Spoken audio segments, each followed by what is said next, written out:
محمد وآل محمد صلوات. اللهم صل على محمد وآل محمد. رحم الله من قرأ الفاتحة.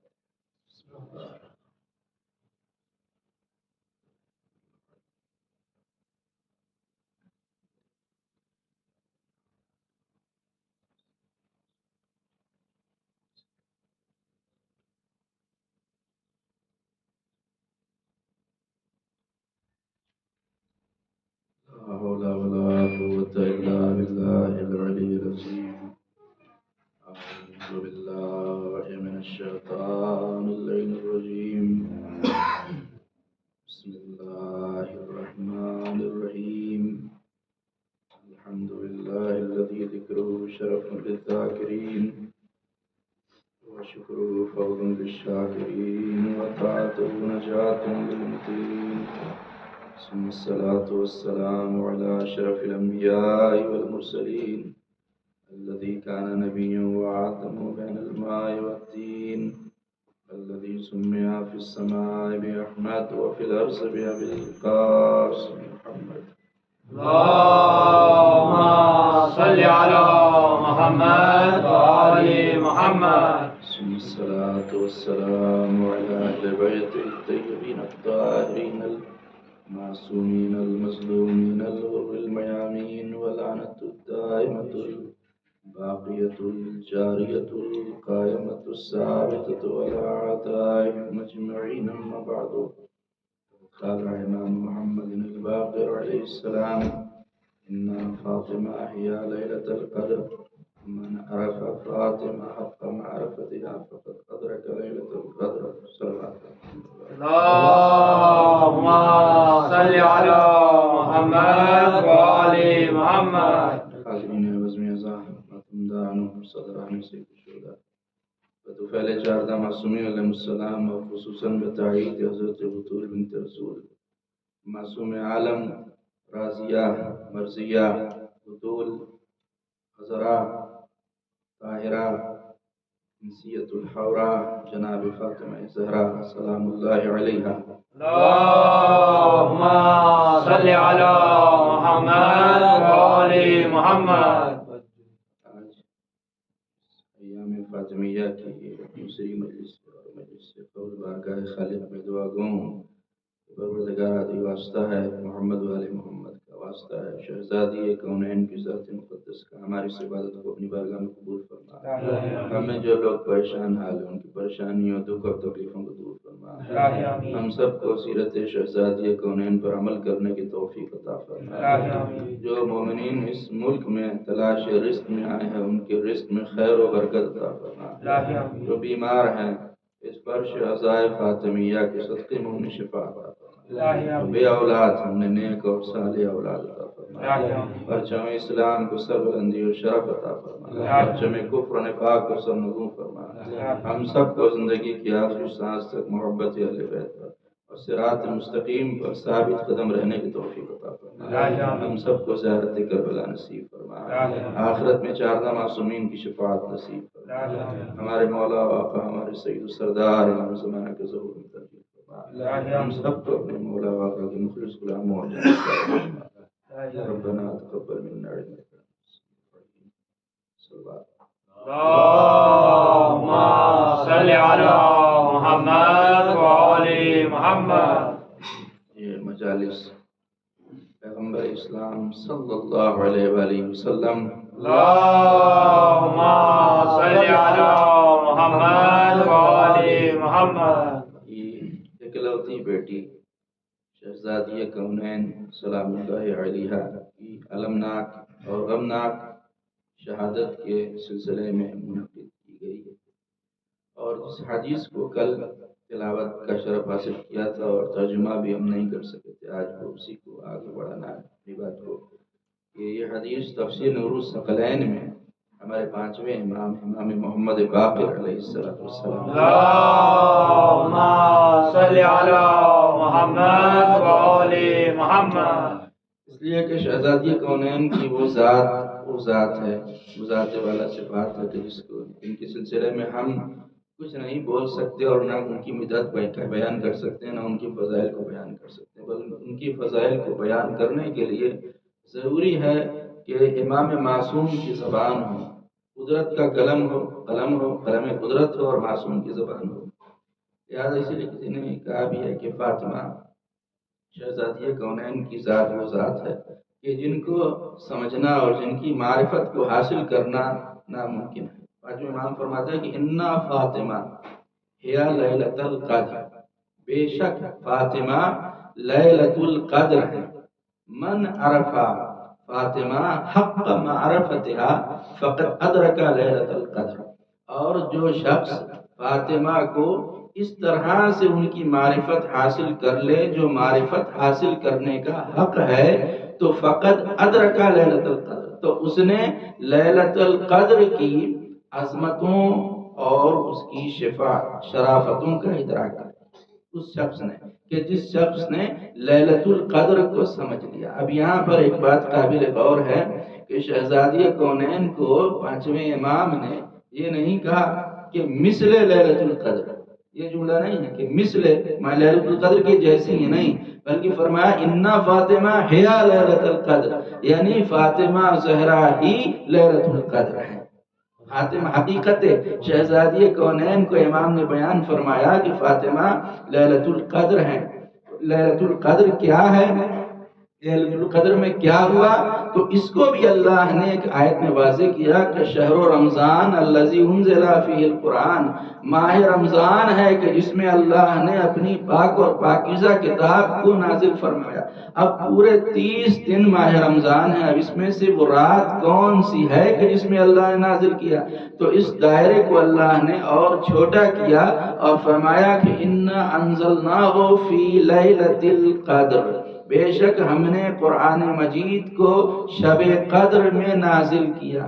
تو اللہ نے شب قدر میں قرآن مجید کے نزول کا بیان فرمایا کہ نزول قرآن شب قدر کے اندر ہوئی۔ اب شب قدر کون سی رات ہے، تو آپ دیکھیں کہ آج تک کوئی نہیں بتا سکا کہ شب قدر کون سی رات۔ تمام علماء کا بیان ہے کہ 3 راتوں میں سے ایک رات، یا شب 19 ہے، یا شب 21 ہے، یا شب 23 ہے۔ کوئی آج تک نہیں بتا سکا کہ شب قدر کون سی رات ہے۔ اب لوگ ہم سے پوچھتے ہیں کہ بتائیے شہزادی کونین کی شہادت کی ایگزیکٹ تاریخ کون سی ہے، کس تاریخ میں شہزادی کی شہادت ہوئی، تو ان سے ہم یہی پوچھنا چاہتے ہیں کہ پہلے آپ بتا دیجئے کہ شب قدر کون سی رات ہے۔ آپ شب قدر کی رات بتا دیجئے تو ہم شہزادی کی شہادت کی رات تاریخ بتا دیں گے۔ صلوات پڑھیں مل کر محمد والے اللہم صلی علی محمد و آل محمد۔ تو آج تک کوئی نہیں بتا سکا کہ شب قدر کون سی رات ہے ان 3 راتوں میں سے۔ تو اسی طرح کیوں امام نے شب قدر کہا، شہزادی کونین کو لیلۃ القدر کہا، اس لیے کہ جس طرح لیلۃ القدر کا سمجھنا ناممکن ہے، اسی طرح ذات شہزادی کونین کا سمجھنا بھی ناممکن ہے۔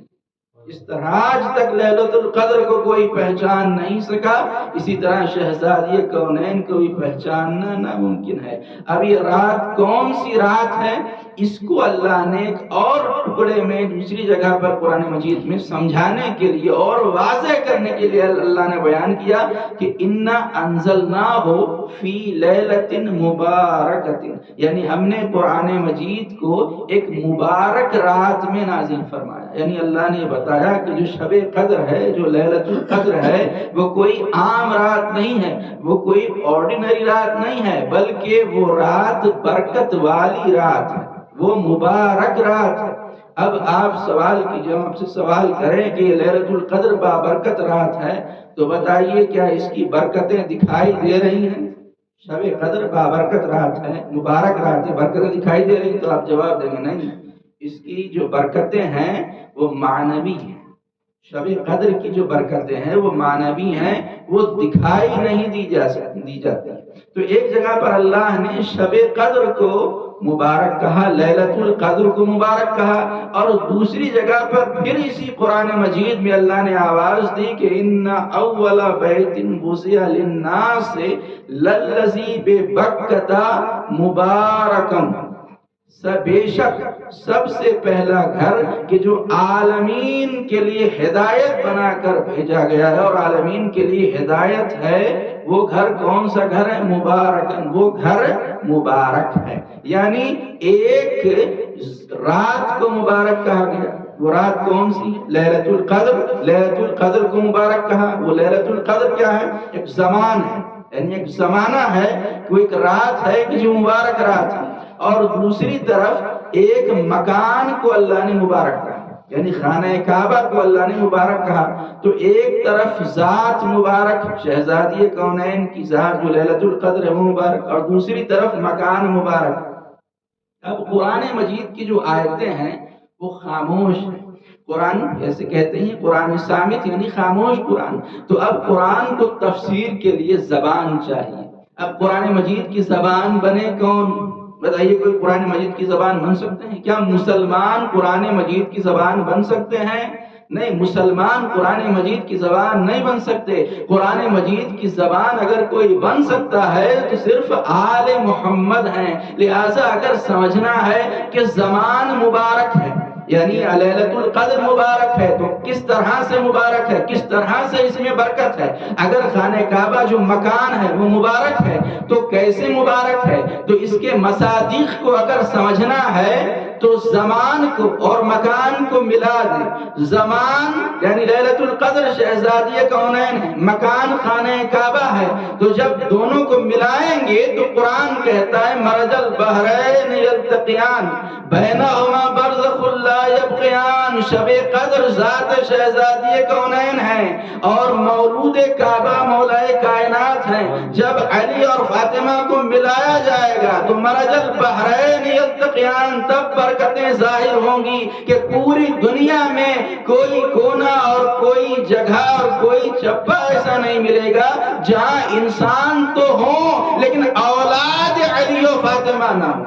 نعرے حیدری، حیدری، آواز بلند صلوات. اللہم صلی علی محمد و آل محمد. یہ ہے برکت کہ اللہ نے ان کی نسل میں وہ برکت عطا کی ہے کہ پوری کائنات میں اولاد علی و فاطمہ ہر جگہ ملیں گے. یہ ہے برکت. تو اللہ نے قرآن مجید کی تفسیر میں ایسا امام نے فرمایا کہ ذات شہزادی کونین کو جو لیلۃ القدر کہا گیا، اس کی ایک وجہ یہ ہے کہ اللہ نے آگے فرمایا کہ لیلۃ القدر خیر من الف شہر، یعنی شب قدر لیلۃ القدر وہ ہے جو 1000 مہینوں کی راتوں سے افضل ہے. تو جس طرح ایک رات 1000 مہینوں کی راتوں سے افضل ہے اور فاطمہ لیلۃ القدر ہے تو فاطمہ بھی ہزاروں اور لاکھوں عورتوں سے افضل ہے. جس طرح لیلۃ القدر افضل ہے ویسے ہی فاطمہ زہرا بھی افضل ہیں. جس طرح سے لیلۃ القدر کا ادراک کرنا ناممکن ہے. آپ 12 اماموں کے لیے حدیثوں میں سنتے رہتے ہیں کہ جو امام کی معرفت حاصل کرے، جو امام وقت کی معرفت حاصل کرے، لیکن شہزادی کونین کے لیے معرفت حاصل کرنا ہی ناممکن ہے کہ ان کی معرفت حاصل کر سکی جا سکے. تو جس طرح سے لیلۃ القدر کی معرفت حاصل کرنا ناممکن ہے، اسی طرح سے ذات شہزادی کونین کو سمجھنا بھی ناممکن ہے. جس طرح لیلۃ القدر برکتوں والی رات ہے، عظمتوں والی رات ہے، رحمتوں والی رات ہے، اسی طرح سے شہزادی کونین کی ذات بھی عظمتوں والی رات، عظمتوں والی شخصیت ہے، برکتوں والی شخصیت ہے جس کا سمجھنا ناممکن ہے. لہذا پوری امت مسلمہ کے پاس ایک رات بابرکت ہے اور ہمارے پاس ایک ذات بابرکت ہے. ہمارے پاس ایک رات بھی بابرکت ہے اور ایک ذات بھی بابرکت ہے. لہذا شہزادی کونین کو یہ کہا گیا کہ آپ لیلۃ القدر. اب اس سورہ کی تفسیر میں ایک اور تفسیر ملتی ہے کہ اس میں ملتا ہے کہ پیغمبر اسلام نے سورہ کی تفسیر کے ذیل میں لکھا گیا کہ پیغمبر اسلام نے خواب میں دیکھا کہ ان کے منبر کے اوپر کچھ بندر اچھل رہے ہیں اور کچھ بندر ناچ رہے ہیں. اب کب ناچ رہے ہیں پیغمبر اسلام نے دیکھا. اب اس کا مطلب یہ نہیں ہے کہ بہت بعد میں، ایسا نہیں بتایا گیا کہ پیغمبر اسلام کے بہت بعد میں بندر ناچ رہے ہوں، بلکہ پیغمبر اسلام نے جیسی خواب میں دیکھا کہ میرے منبر کے اوپر بندر ناچ رہے ہیں، تو پیغمبر اسلام، ظاہر سی بات ہے کہ جب پیغمبر اسلام نے دیکھا ہوگا تو آپ کا دل رنجیدہ ہوا ہوگا کہ آپ کے منبر کے اوپر بندر ناچ رہے ہیں. تو پیغمبر اسلام کو پھر یہ بتایا گیا کہ جو خیر من الف شہر کہا گیا کہ یہ رات 1000 مہینوں کی راتوں سے افضل ہے. تو جب تاریخ میں دیکھا گیا تو تفسیر میں ملا کہ جو 1000 مہینے ہیں اس کے 83 سال بنتے ہیں، اور 83 سالوں تک بنی امیہ کی حکومت تھی. تو گویا اللہ یہ بتانا چاہتا ہے نبی کو کہ میرے نبی آپ پریشان نہ ہو، اگر بنی امیہ نے 83 سالوں تک حکومت کی ہے تو ہم آپ کی امت کو ایک رات دیں گے جو 83 سالوں سے افضل ہو جائے. ان کی 83 سال کی حکومت ایک طرف، اور آپ کے پاس آپ کو جو رات دی گئی آپ کی امت کو ایک رات ہی اتنی افضل ہے کہ وہ 83 سالوں کے اوپر بھاری پڑ جائے گی.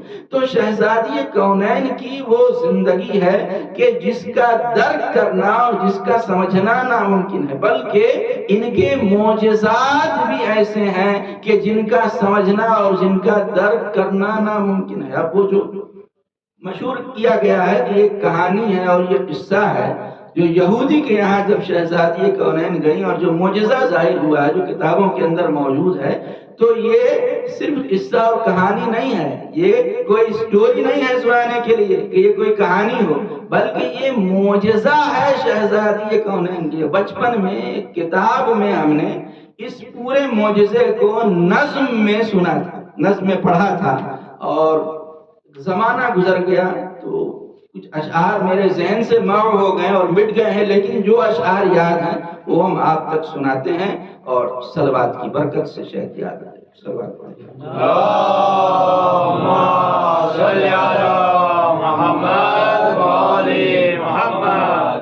بیان کیا جاتا ہے اس طرح کہ اہل تاریخ نے لکھا ہے یہ سچا قصہ، اہل تاریخ نے لکھا ہے یہ سچا قصہ، ایسا قصہ کہ نہیں جس میں ذرا بھی شبہ.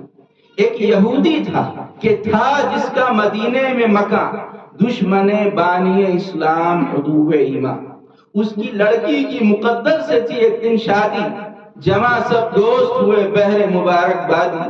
جو بھی محفل میں تھا وہ ایک سے تھا ایک امیر، ایسی محفل میں کہاں کوئی غریب اور فقیر.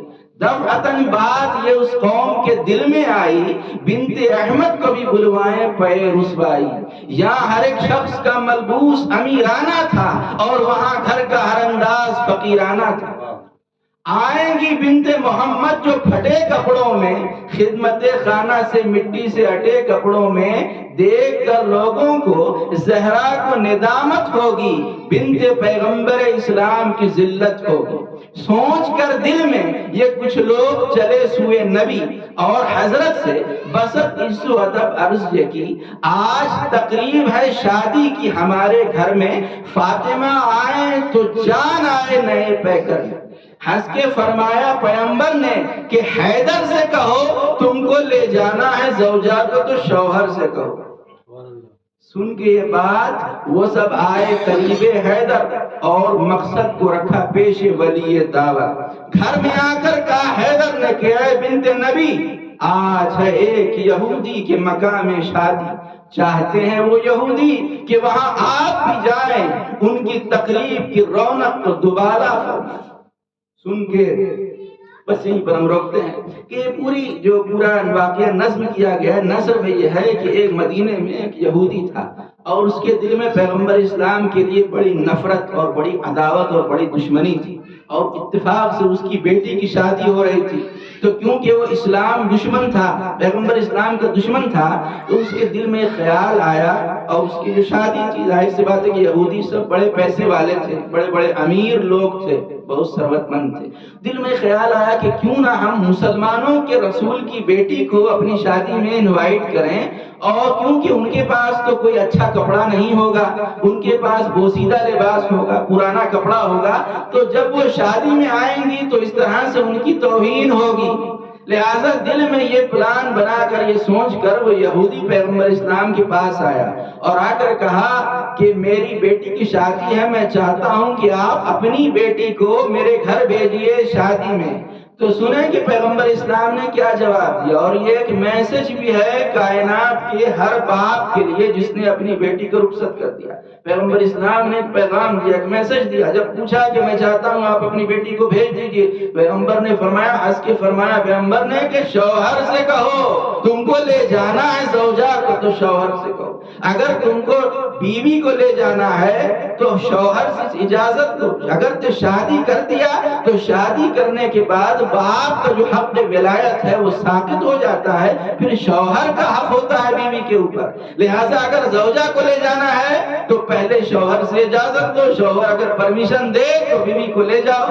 لہٰذا وہ لوگ جب مولا کائنات کے پاس آئے اور آ کر خواہش ظاہر کی کہ ہم چاہتے ہیں کہ ہمارے گھر میں بیٹی کی شادی ہے اور فاطمہ شادی میں آئے، تو مولا کائنات نے کہا کہ میں زہرا سے پوچھوں گا کہ وہ راضی ہیں یا نہیں، اس کے بعد بتاؤں گا۔ اور اس طرح مولا کائنات نے بھی ایک پیغام دیا دنیا کے سارے شوہروں کو اور سارے ہسبینڈ کو کہ اگر اپنی زوجہ کے سلسلے میں کوئی ڈیسیزن لینا چاہتے ہو، کوئی فیصلہ لینا چاہتے ہو، تو پہلے اپنی بیوی کی مرضی بھی جان لو کہ اس کی رضایت ہے یا نہیں ہے۔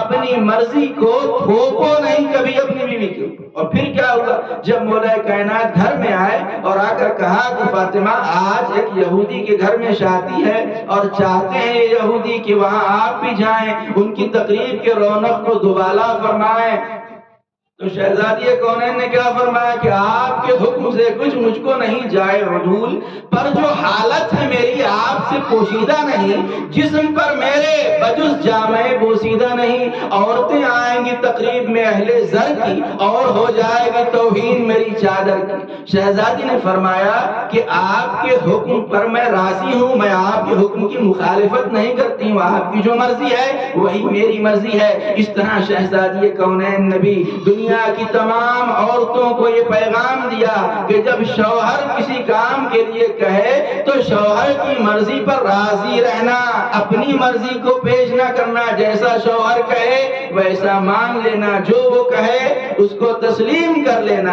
لہذا شہزادی نے کہا کہ میں تیار ہوں جانے کے لیے، لیکن میرا لباس بوسیدہ ہے، آپ جانتے ہیں کہ میرے پاس کچھ نہیں ہے۔ بس جیسے ہی شہزادی کونین نے یہ کہا تو سنیے مولا کائنات نے کیا کہا۔ مولا کائنات نے فوراً کہا کہ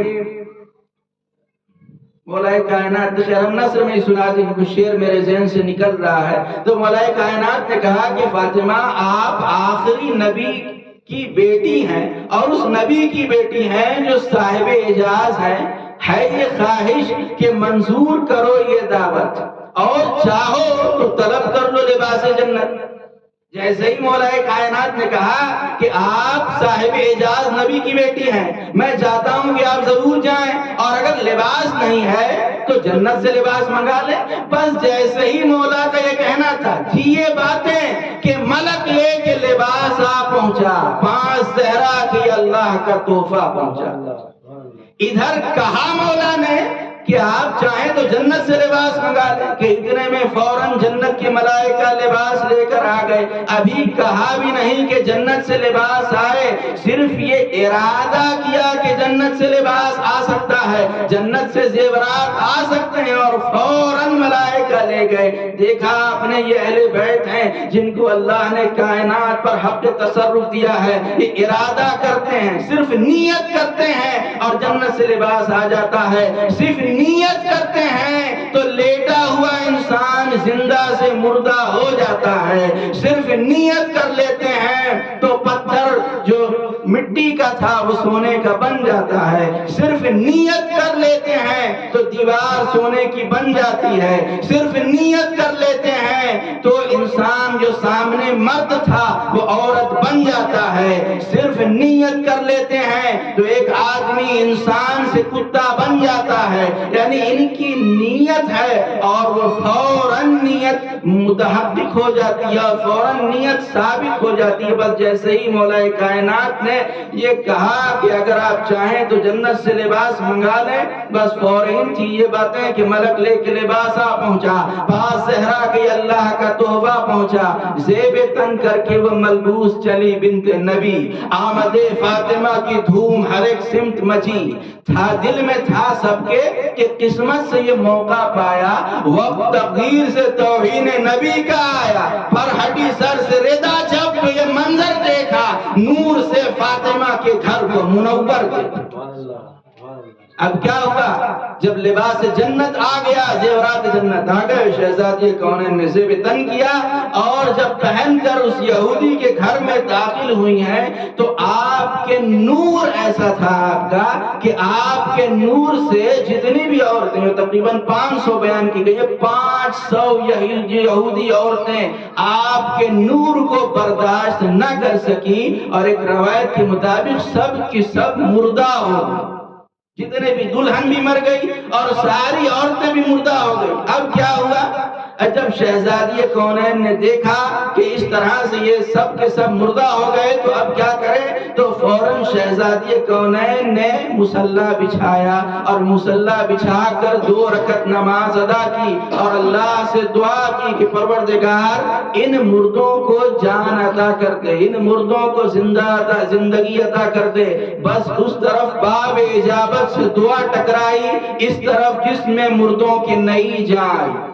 جیسے ہی دعا کیا ویسے ہی جتنی بھی یہودی عورتیں تھیں سب کی سب زندہ ہو گئیں اور سب نے کلمہ پڑھا، اور اس معجزے کو دیکھ کر 500 یہودی عورتیں مسلمان۔ بعظمت جناب سیدہ بلند تر صلوات، اللہم صلی علی محمد و آل محمد۔ شہزادی کونین جناب فاطمہ فخر عیسیٰ ہے۔ آپ کہیں گے فخر عیسیٰ کیسے کہہ رہے ہیں؟ فخر عیسیٰ ہے فاطمہ، جو ایک وقت میں ایک مردے کو زندہ کر دے اسے عیسیٰ ابن مریم کہتے ہیں، جو ایک وقت میں 500 مردوں کو زندہ کر دے اسے فاطمہ زہرا کہتے ہیں۔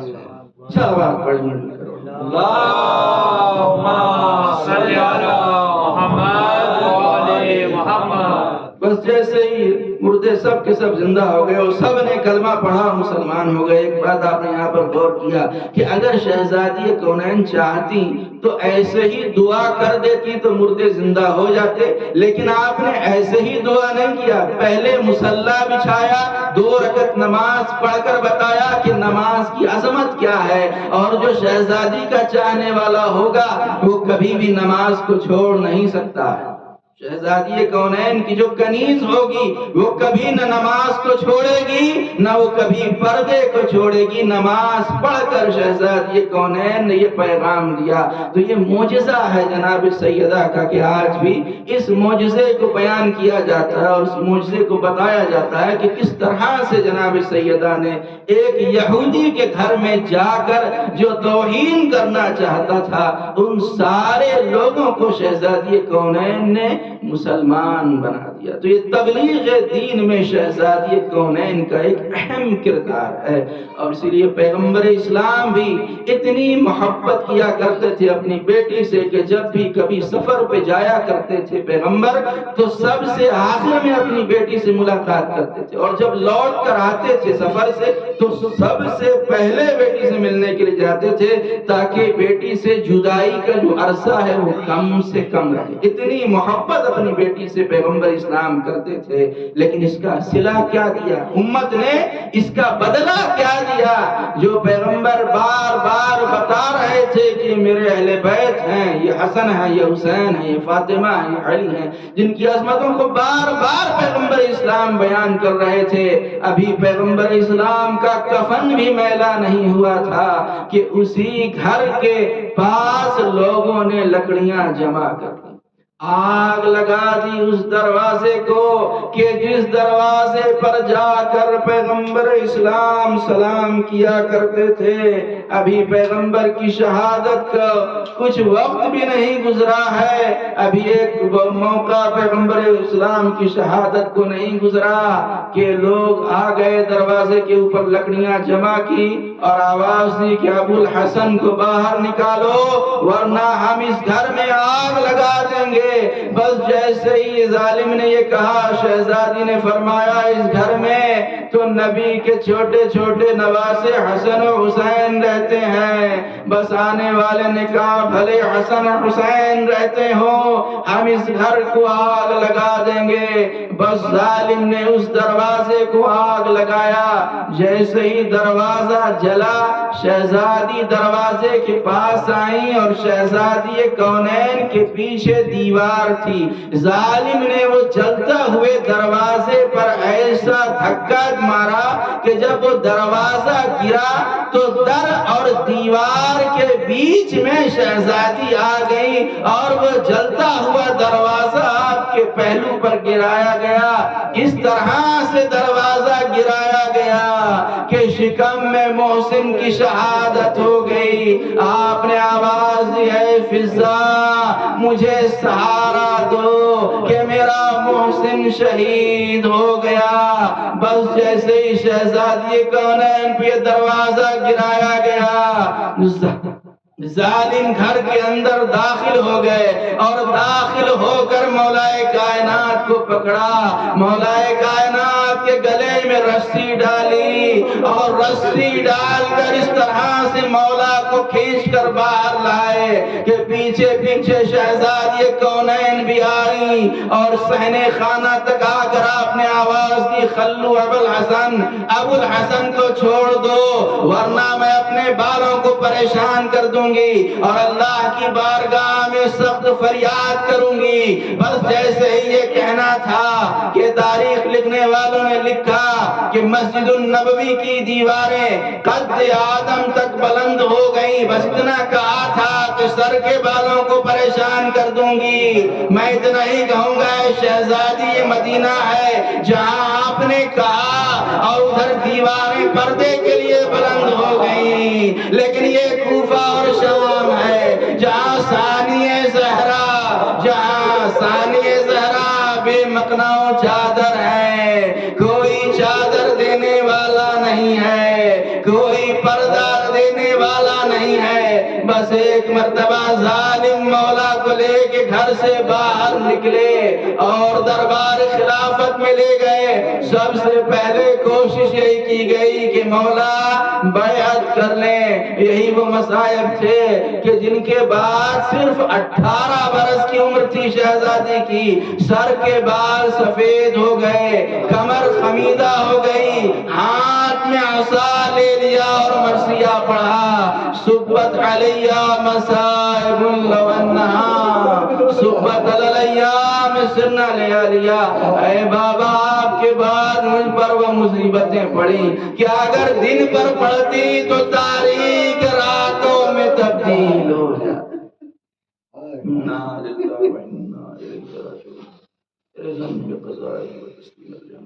سيعلم الذين ظلموا يا